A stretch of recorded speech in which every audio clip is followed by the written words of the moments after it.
good color they picked up, or they might have picked something else? I think for Nintendo, I think, yeah, absolutely. I think, it's a kind of bright, bright red and white. And, my kids have a Nintendo Switch now. And I always know that, Nintendo is quite a trusted family gaming brand. So I don't know whether that's necessarily coming through in their color of choice.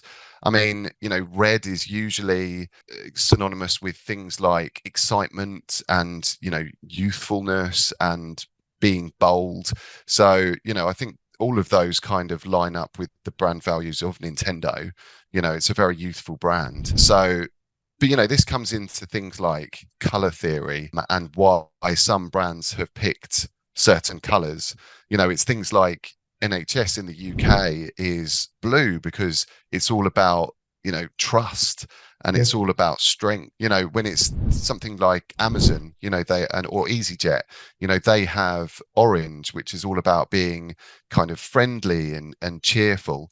So, I think color kind of has a bit of an emotional response to people, but at the same time, you know, I think it's also looking at the market and finding areas that perhaps haven't been utilized.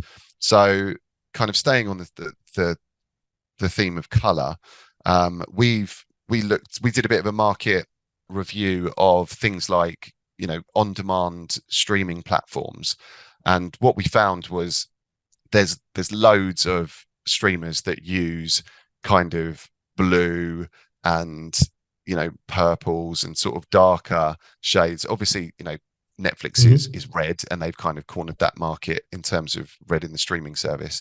But, you know, when you start to actually look at the streaming services out there, they all look very similar. It's a teal or a blue or a dark blue.